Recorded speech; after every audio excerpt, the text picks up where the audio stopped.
新竹县第3个月内就发生3件消防队员出勤的时阵受到暴力攻击事件。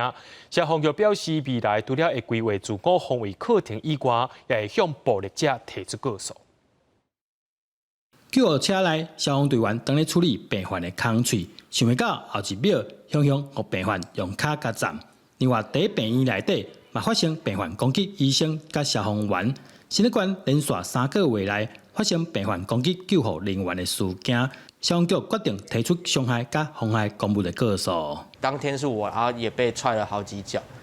对，我们的女性同仁是因为要录影自保，所以也被他推挤了几下。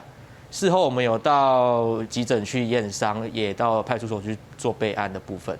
为了保护消防救护人员的安全，消防局除了合作提告，未来也规划防身课程，加强装备。危险的情况的时候，如何来做一个防范？比如说，我们是不是请我们来做一个如何保护自己，甚至我们在车上可能放一些必要的一个防身的部分。